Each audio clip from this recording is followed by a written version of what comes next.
What did you think made you stand out to admissions officers? They're quite elitist. There are rats in the dorms. What made you choose Harvard? I've never dated in the 18, 19 years of my life. What's something you want deeply that you're afraid to say out loud? Just get the thing done. I want to be a firefighter. I like to win. Honestly, just stay productive. Friendships will die. Hi guys, and welcome to my long-awaited 100k Q&A video. I know it's been a while, but thank you so much for waiting, and I collected a lot of your questions and I tried to include as many as possible, and I will answer all of them here today, so I hope you enjoy this video. And it's also 6:50 right now in the morning time, and I need to get ready, so let's get ready together while doing this Q&A. First, a face mask. This is like a lifting face mask, and it has so much serum in it. I have all my questions listed here, so let's get started. So I try to split up all the questions into like 5 main categories, and I'll put them here with the timestamps. But first, let's begin with introduction and personal basics. So an overall introduction about myself, if you don't know me yet, I'm Helaine Zhao, and I'm 18 years old. I'm turning 19 in like 10 days, and my birthday is on August 9. I am a Leo, and if you know MBTI, my MBTI is an ISFJ. I used to be an ISTJ, and low-key, I feel like ISTJ still fits me a bit more, but I am an ISFJ. Okay, and the next question that I got is, how are you doing? How's life going? Are you enjoying life, and do you let yourself rest when you're exhausted? And I think this is such an important question, and yes, my life is going so well right now. I literally love summer. This summer, I've really just been relaxing a lot. I'm watching a lot of dramas, YouTube videos, like taking a break. I am studying abroad, so I do have some assignments and I have to go to class. But like aside from that, I'm really just taking a lot of time for myself and like learning things that I'm interested in, and I think I'm just doing things that I genuinely want to do, and I think that's very enjoyable. Okay, the next question is, do you have any pets, and if not, are you a cat person or a dog person? So I used to have 6 birds, but they all died. I don't have any pets right now, but if I were to have a pet in the future, I would want to have a cat. Low-key, I like dogs more. I think dogs are cuter, but I want to have a cat because cats take a lot less work. Like honestly, I don't think I could walk my dog 3 times a day. I'm slightly a bit of a germaphobe, so I can't stand my dog like going outside, rolling around in the dirt, and then like coming back. I would have to like clean him or her every single time, and I don't think I can do that. And I've been going to a Pilates studio recently, and there's a cat there who is so cute, and it just makes me want to have a cat so bad. So I think in the future I would want to have a cat. Okay, next is, what are your favorite snacks? So I really like sweets. I have a sweet tooth. I love desserts like cake, ice cream, anything of that sort, and I also love yogurt, and I really like Asian snacks. I think I mostly ate Asian snacks growing up, and I really like them. What are your favorite TV shows? Okay, I love like C-dramas, K-dramas. I'm watching like 6 of them at the same time right now, which is a bit crazy, but like I can't watch them during the school year because I'm so busy, so I'm kind of like binge watching them to make up for everything I missed. And if you were talking about like movies or movie series, I love Harry Potter. Harry Potter is literally like my childhood favorite, and I will continue loving it till the day I die. Like, I'm still waiting for my acceptance letter to Hogwarts, and my role model since a young age was Hermione Granger. I love her so much. Favorite podcasts? I like a lot of podcasts, and honestly it depends on the episode. I really like the Mel Robin podcast, the Co-Cast, Diary of a CEO, A Better You podcast, and Self-Obsessed. And the last 2 are by 2 YouTubers that I really like. Those are like a few podcasts that I really enjoy. And overall, I really like to consume like self-improvement, self-love, self-growth, financial literacy, and overall educational podcasts and content. Okay, the last question in this section is, what do you like to do in your free time? So as I was saying, this summer I've been watching a lot of dramas. Such a great way for me to unwind. And I read this sentence, I forgot where, but it said, the only time that truly belongs to you is time that's wasted. And like I was just thinking about it, and it really resonated, because like other times when you're like trying to get somewhere, or like when you're studying, it doesn't truly 100% belong to you. I feel like when you're wasting time, you are like taking control of that. That's the reason why so many people like to doom scroll at night after like a long day of work or school, because you feel like that's like the only time that you like truly have control over it, and you don't want to waste it. But anyways, that was just a little side note. I love to watch dramas, and I really like to read. I started a new book. It's a bit difficult. I saw someone recommending it, and it's a Chinese book, and it's by this like old Chinese philosopher called Wang Yangming, and I'm like a little bit in. I've read this much because I read slow in Chinese, but I think it's really good because it talks talks about like his way of thinking, which I really agree with. It kind of aligns with like manifestation and like the idea of doing and thinking at the same time. Maybe I'll like explain it a bit more in another video, but I really like reading. It's like a good way to also unwind and also take in knowledge. As a content creator, you need to be inputting in order to output. I need to be consuming content and learning in order to provide good content. So I try to be like reading or like learning something new. Okay, the next section is Harvard life and academics. I think this mask is good. Okay, now let's start getting ready. Okay, so the first question is, what made you choose Harvard? And honestly, the decision kind of came into place when I went to Harvard for Visitas. Before then, I was pretty much leaning towards Stanford since it's close to my home. But when I went to Visitas, like there was just a time, like at night, I remember really clearly where I had like this feeling. I could see myself being there for the next 4 years. This gut feeling was what made me end up choosing Harvard. Even I was like very stressed while making this decision because I thought like that did not make sense. But of course, like that wasn't the only reason. I also talked with a lot of upperclassmen, and one of my upperclassmen friends did tell me about like how the East Coast was very connected, and the atmosphere and culture in the East Coast is something you would never experience in the West Coast. So growing up in the West Coast, I really wanted to go out and explore because I feel like if I didn't go to the East Coast now, I would never have a chance to go. And I stand by like the idea that when you're young or when you're in college, you should make big decisions and go out of your comfort zone. And I really wanted to go out and explore. And I think also it was a chance to meet a lot of new people. And I think like in Stanford, a lot of kids come from California. So I wanted to get like the opportunity to meet a lot of new people and also get to experience East Coast life. Another question is, why Harvard over Stanford, and would you pick differently if you go back? And the answer is I would not pick differently, and it's the same reasons as above. Did you get into Yale too? Yes, I also got into Yale. I have a full video of my college acceptances, so you can definitely go check that out. What is Harvard really like versus what you expected it to be? I had a biased view of like the East Coast, and I thought like people were very uptight compared to the West Coast and competitive, and I think there are definitely people who are like that at Harvard. But everyone who I met was very nice, and they were all like really chill people, and I think that was something that I didn't expect, but I was very happy to find out. Like the people there are very open and they're super willing to share and help you. And another thing I expected was better living conditions. Actually, like the dorm I got was really nice, but I know that there is very bad living conditions for some people. It really just depends on what dorm you get, which is so random. I expected there to be better living conditions in that I thought there would be AC, which we don't have, and also there are rats in the dorms. So I am one of those people who would tell you that I've never seen a rat in a Harvard dorm, but I know the dorm across from us and next to us have all seen it, so I know that they exist in the dorm. Okay, what is the social life at Harvard like? Social life at Harvard really reflects the idea of work hard, play hard. You will see people going out and like having fun, but trust, they are studying and they will get their assignments done on time. And before I continue, I want to preface everything I say that I am just speaking from my own experience at Harvard, and this does not speak for everyone. And I'm also only speaking about like the majority or a small portion of Harvard people that I have had contact with. So this is definitely not like 100% accurate or like just exactly what Harvard is. Anyways, continuing with that, a lot of people that I know at Harvard are also very social, and this is something that like I personally struggle with since I'm very introverted and I prefer to like spend time alone. But there are a lot of opportunities to socialize, and whether it is Harvard itself or like student organizations, they provide you with a lot of chances to meet new people.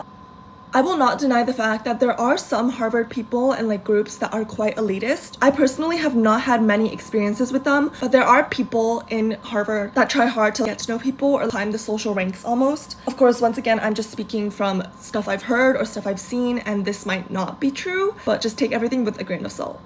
Okay, the next question is, how do you deal with comparison at a place like Harvard? Okay, I think this is something that a lot of people likely struggle with. I'm gonna be so for real. Harvard has so many amazing people, and everyone I've met is like amazing and super talented or smart in their own way. But for me, I don't really struggle with comparison. I feel like I haven't really much since a young age, and I'll try my best to explain why. And I'm sure everyone knows this, but first of all, comparison is the thief of joy. If you're caught up comparing, you will never win. There's a Chinese phrase called 人外有人，天外有天, which basically means there's always going to be someone out there who is better than you. And if you are always just stuck comparing, you will never be happy. Life is truly not a race. You are walking your own life path. You are living your own life. No one else is living it for you. You are not living it for anyone else. You should not care what someone in the next lane or someone next to you is doing. Winning someone is not going to get you any better. You should be trying to improve yourself. The only race you should be running is always with yourself. If you are better than who you were 1 day ago, 1 week ago, or a year ago, that is improvement, and that is something to be proud of. And truly, if you always compare, you will never live your life. I know this is so hard because like we are raised in a society that teaches you and wants you to compare. Like we have competitions, contests, and as someone who grew up in like piano competitions and an Asian household, comparison was common. But a way that I like to think about it is if you see that someone else is doing well or if they're doing better than you, that is not a sign for you to compare. Instead, that is a sign that whatever they have or whatever they're doing, that is possible and that is also possible for you. It should be a good sign because it proves to you that you can do it too. So instead of comparison, I think it is better to see it as motivation, but also really just focus on yourself. What are some goals you have for your next year at Harvard? I think my main goals is just to stay consistent. I know I have a lot of very difficult classes next semester at Harvard, so I really want to just focus on that. And this is also kind of a goal, but I highly doubt that it will happen, is I want to take more time for myself and to also just like relax. I think this summer has really just shown me how stressed I was throughout the school year. I was always running to something, I was always worrying about something, and that is like not a good way to feel or live. But knowing me, that is very unlikely, so my goal is just to stay consistent and do well to the best of my ability. What was something at Harvard that really challenged you or pushed you out of your comfort zone? I think the main challenge was the abundance of opportunities and like trying a lot of new things. And although that was a challenge, I actually enjoyed that a lot, and that was like one of my favorite parts about Harvard. There are so many opportunities at Harvard and things for you to do if you look for it and try for them. And I tried a lot of new things the past year. For example, I joined a dance group, I joined a consulting group. I'm in Shanghai taking history courses, which is a major that I've never considered. But there are just like a lot of opportunities available for you, and I think that was also a challenge because in the past there were limited amount of opportunities, so I knew to just like go after the ones that I wanted to do. And I think something I did freshman year that a lot of freshmen do is they try everything, and I think that is good. Honestly, I'm not against that because I think when you try a lot of different things, you know what you want to do. So I think that was a challenge, but it was also really nice and something I enjoyed. Okay, in what ways has Harvard changed you academically, personally, or how you see the world? I feel like I've had a pretty mature view of the world going into Harvard, and a lot of my views were reaffirmed at Harvard. But if I had to find something that changed me, it would be that I'm more certain of like the abundance of opportunities and just abundance itself in the world. Like being surrounded by so many amazing people doing so many crazy things has really shown me that you can do, be, and have anything. There is so much to see, so much to do, and I feel like I do not want to set limits to myself, and that is something that I've always knew, but Harvard just reaffirmed that a lot. What advice would you give to incoming freshmen at Harvard? I've had a few messages from freshmen asking questions about like academics, extracurriculars, and stuff, and honestly my best advice would just be to enjoy your summer. Do not stress so much. I literally did not know anything going into my Harvard freshman year. I spent my senior summer in China, literally watching dramas, waking up at 11. This is gonna be probably one of your last summers where you are truly stress-free, nothing to worry about. So enjoy it, take advantage of it. You don't have to worry. You will go to Harvard and everything will be fine. You will figure everything out. And my next piece of advice is to try new things. You don't have to be too worried about not knowing what you want to do. I still don't know what I want to do, but I think when you try a lot of different things, you begin to know what you want to do and what you don't want to do. There's a lot of clubs at Harvard, a lot of activities, things you can do, and if you have the time to and the energy to, I think definitely give what you're interested in a try. And my next tip is to don't feel stressed to figure everything out right away, especially in freshman year, and honestly throughout life. Everyone seems to have everything figured out, but it's not true. I still don't know what I want to do in life. I still have a lot of questions, and I think that's perfectly okay. Like, you're 18, 17, like 19, you do not need to have your life figured out. Take this time to explore, ask questions, and I think like the purpose of life isn't to have everything figured out. It's to try new things, explore, and really just like enjoy your time in this life. Next is, how do you make friends in college, and where did your most genuine friendships come from? If you're like actively super trying to make friends and like find people to be your friend, it's actually harder. I think in freshman year, I see a lot of people who go into friend groups, join friend groups in like the first few weeks because they feel the need to have friends, they stick with it. And honestly, that's harmful because in the end, usually something happens. And I have to say that this doesn't always happen. Like some people find their friends from day one, and that's so amazing. Freshman year is the time to meet new people. Like take the time to explore and truly find people that you think match with you and you really want to be friends with. Honestly, if you're trying too hard, sometimes you won't attract the right person. But also I want to say that like my most genuine friendships came really naturally, almost like through fate. But most of my closest friends didn't actually come from class, but rather from like the organizations I've joined and people who like lived close to me, which is why I also think it's important to try new things and put yourself yourself out there, because this gives you the opportunity to let more people into your life and know who you want to be friends with or who you don't. Fight aside, friendships also take effort. I feel like, especially in college, if you don't put in the effort to like reach out or like ask someone to grab a meal or something, friendships will die. Unlike in high school where you guys like see each other in class and then you go home and then like if you want to hang out, you hang out. In college, you need to really put in the effort to reach out. Okay, the next section is majors, career, and academic mindset. Why did you choose economics and statistics, and how did you know it was the right path? I did not know it was the right path, and I still don't know if it's the right path. Economics is something I'm genuinely interested in, so I really want to like study that. But statistics is just because like my parents tell me, and I frequently hear how you need to have a STEM or like more hard skills sort of major, so I added on statistics. I'm taking my first statistics class next semester, and who knows how it will go. Next is, what would you say to someone who's multi-passionate and worried about choosing the wrong major? Being multi-passionate is good. I am very multi-passionate. I have a lot of different passions and interests, and my advice is to try different things. You don't have to stick to one thing, and honestly, even in your career, you will probably change careers many times. If you're interested in a lot of different things, try it. The best way to stop liking or being overly obsessed with something is to have it. Once you have it and once you do it, honestly, a lot of things that you might be super into aren't as great as you think. Do you know what you want to do after college? Is it planned out, or are you figuring it out as you go? I am figuring it out as I go. I'm someone who really likes freedom, and I don't like the idea of sitting in a 9-to-5 job, so that is something that I'm keeping in mind as I explore different paths. Do you think you were more productive in high school or college? This is actually hard because high school and college are very different. Sometimes I look back and think about everything I did in high school, managing 6-7 courses, even some college dual enrollment classes, piano, so many activities. I like wonder how I did it. I genuinely wonder like, how did past Helaine do that? But I feel like also during high school, you were always working towards like a goal. You had the idea of college applications in mind, but now you are not really working towards a goal. You're working for yourself, and that makes it kind of harder to like stay productive and consistent. During college, I am more consistent with like my living schedule, aka like my morning routines. I want to be more productive in the sense that I'm like, doing as much things that I want, that I'm interested in, like going to the gym or like trying different things, going to dance. College is more like adulting, like you have to be more productive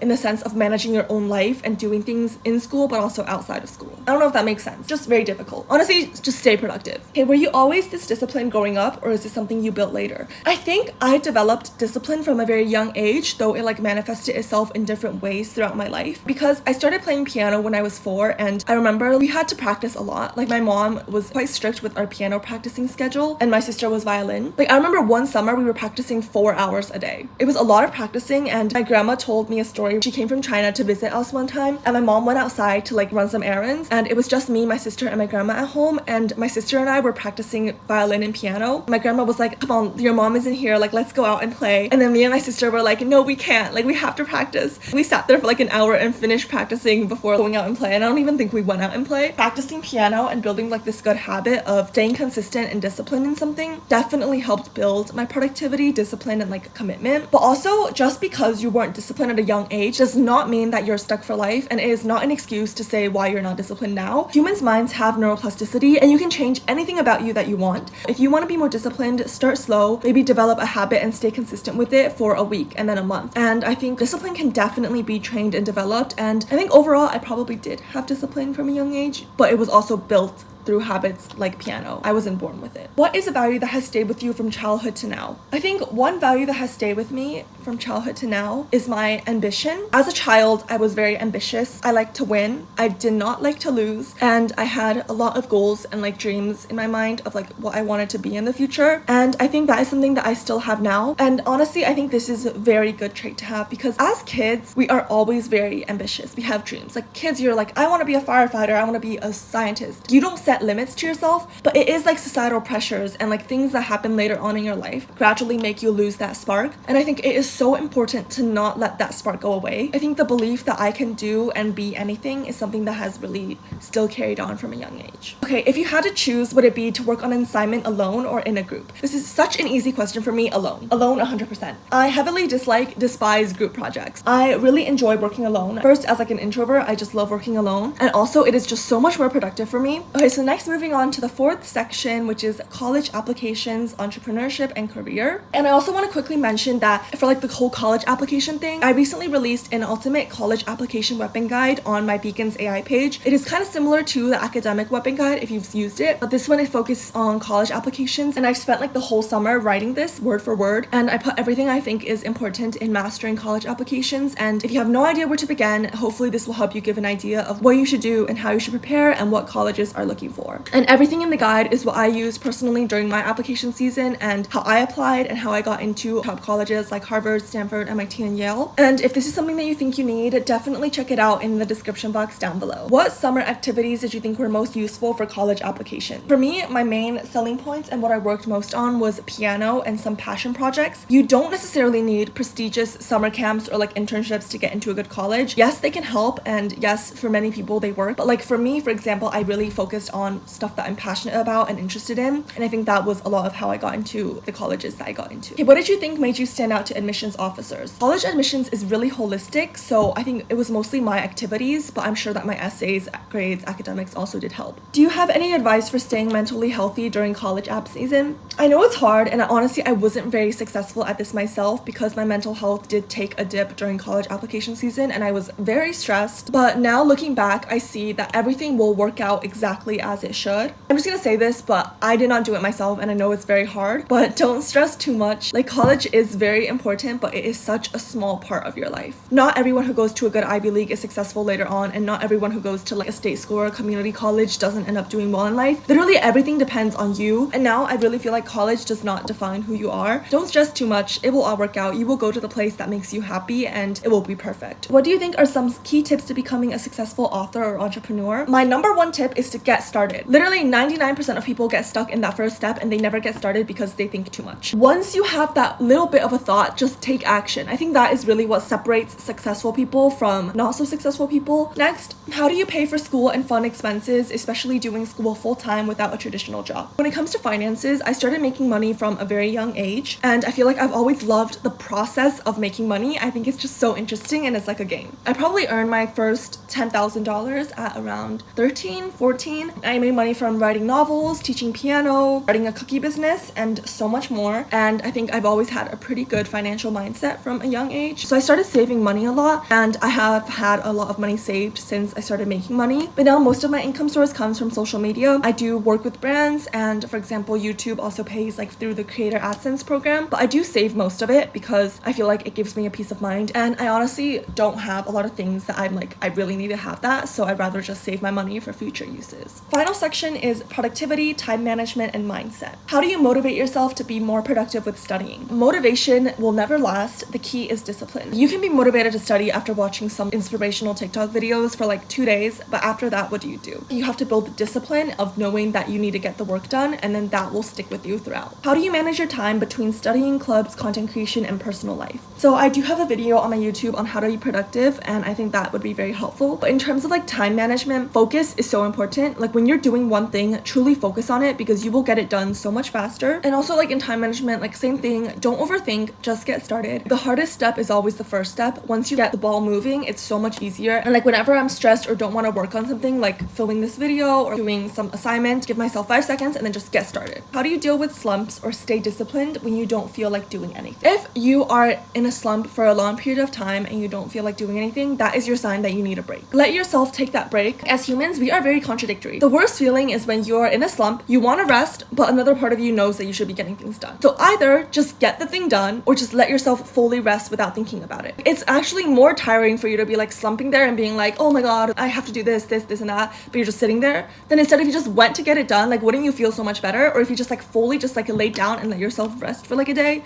wouldn't you just feel better? When you're resting, let yourself fully rest. When you're doing something, let yourself fully put in all your effort. And also I have a YouTube video on how I got out of a slump, so if you want to go watch that, that is also some of my tips. Were there any challenges you faced when writing during high school? Understanding the writing style for different assignments or projects is very important. The way that I would write for a school essay is very different than how I would write for my book or how I would write for my college applications. And I talk about like how you should write in your college application essays in my ultimate guide, because like if you just want to get a good grade or if you want to like get something done, like just do that. If you're like thinking so much about like how I should write or make this unique, honestly you're wasting time. How do you balance content creation with your studies? Develop a system. I have a system of how I post every day, how I film film every day, what videos I'm filming. Developing a system keeps like the thinking part out of it, which makes things so much easier and faster. And also to stay consistent, I treat it like a job. Honestly, this is just like a side hustle or like a passion that I'm interested in. But if you treat it like a job that you have to go to every single day, that will help you stay more consistent. I'm kind of rushing because I'm out of time. Did you ever experience imposter syndrome or self-doubt, and how did you overcome it? Yes, I have in the past, but like always for like short periods of time. Imposter syndrome stems from comparison. So you feel like an imposter when you feel like others are better than you. Life isn't a competition. Like who cares if someone else is better than you? And also, if you are in the position or the place that you are at, there's a reason. Nothing ever happens completely by accident. And also, I think growing up in Asian American household, it is very easy to develop a low self-worth. Like, you grow up hearing that like whatever you do, you can always do better. Aside from like reading books and like listening to podcasts and stuff, I've also developed a way of like gaslighting myself into believing that I'm worth it. And honestly, I also genuinely believe that I am. If you don't believe that you deserve something, you will never get it. And I think this goes into manifestation, which I'm very passionate about, in that you have to believe that you deserve it or else it will never come to you. But also, like, instead of just believing that you deserve it, why do you have imposter syndrome and how do you build self-worth?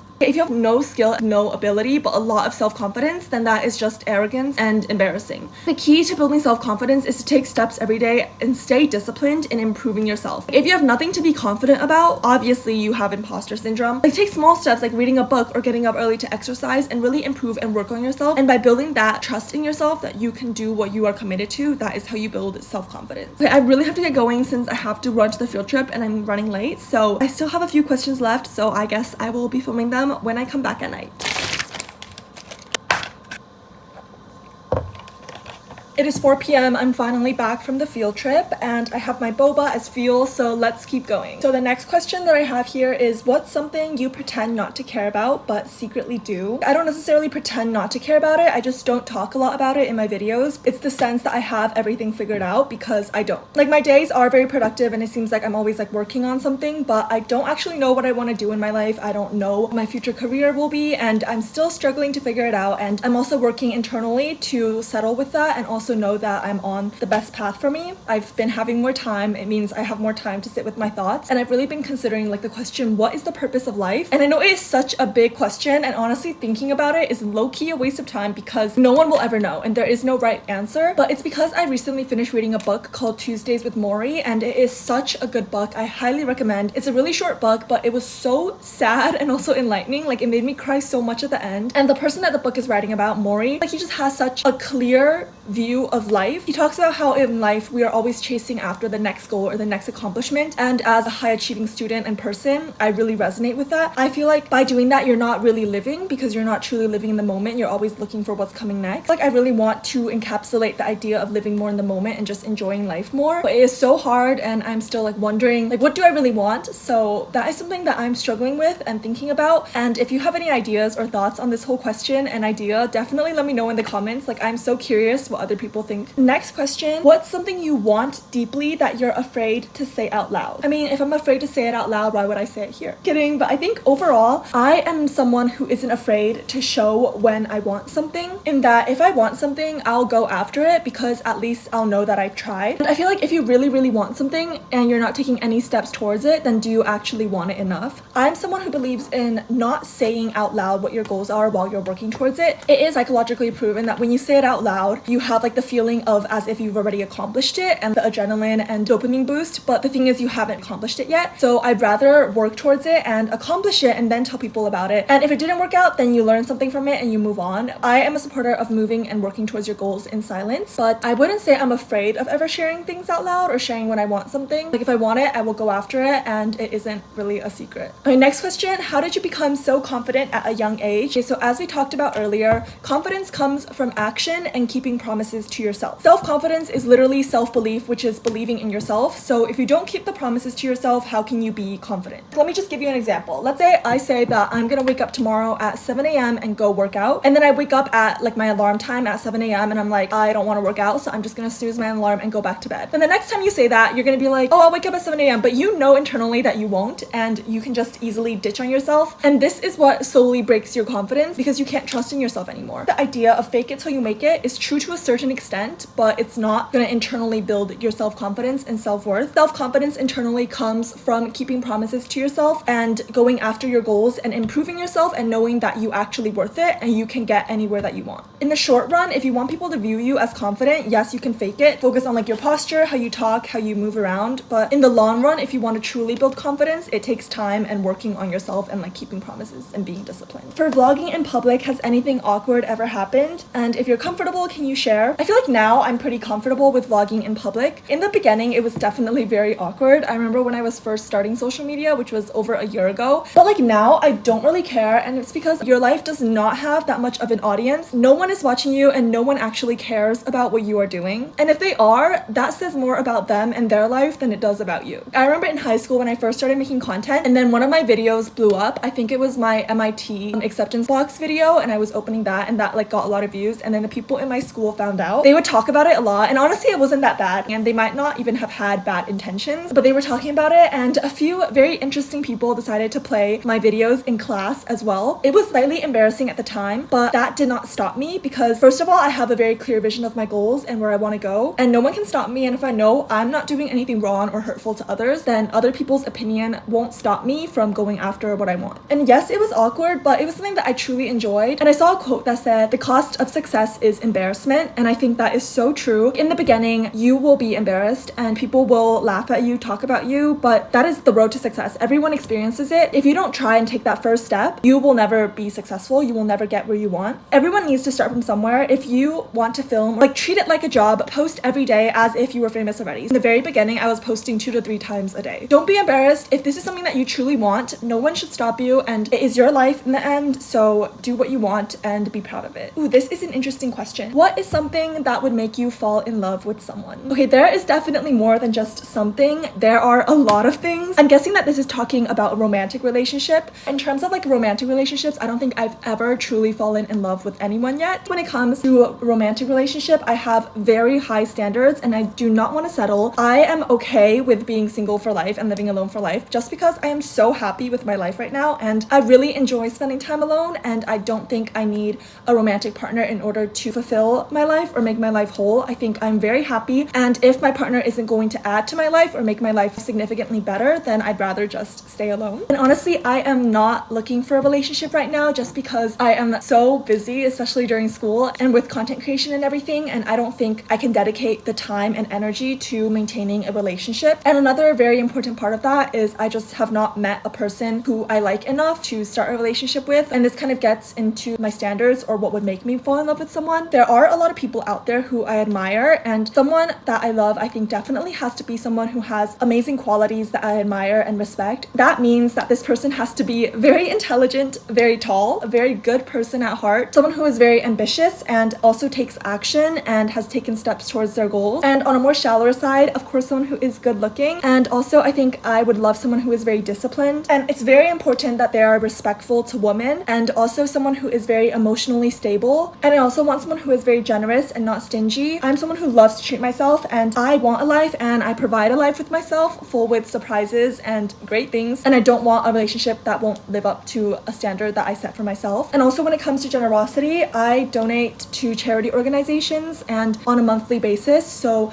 I think it is very important to find a person for me who knows how to give and give back. Anyways, there are a lot of other traits, which is why I feel like I might just be single for life, because I have very high standards that I'm not willing to lower, but I'm sure there's someone out there for me that will meet these standards. And honestly, I don't think I'm asking for too much, because in my opinion, I meet all of those standards, so I think it is reasonable for me to ask the same of my partner. Moving on, last question. If the people in your life and on the internet could remember one thing or two about you, what would it be? This is such a great question, and I wanted to end with this because it is something that I hope for people to remember of me. I'm gonna list 2 things. Number 1 is I want to be someone who is successful and inspirational. And also I think that is one of my main goals for content, is I want to show people what is possible and be a positive inspiration for young people and women. I feel like whether it is in education, career, personal life, or any other aspects, you can truly be anything and do anything that you want. That is something that I want to show my audience and also myself. And I want to be a successful person, not just in the standard definition of what success successes, but also whatever it means to me and to you. And the second thing I want to be remembered for is a good person. And I know this is very broad and very cliche, but I hope to make the world a better place. I hope that especially the people around me can remember me as someone who brought them happiness or comfort. And also for the people online and all of you, I hope that my videos can bring you some joy, happiness, and motivation, or whatever it is that you need at this time. So these are just some things, but honestly, I'm still so young. Things might change. Everything is moving really fast. But I hope that you enjoyed this video, and I know there were a lot of questions, so I'm sorry if I couldn't cover some of them. But hopefully we can reach 200k or 500k or 1 million soon, and we will do another Q&A. But thank you guys so much. Remember to go follow me on TikTok and Instagram for more content, and I'll see you guys in the next video. Love you. Bye.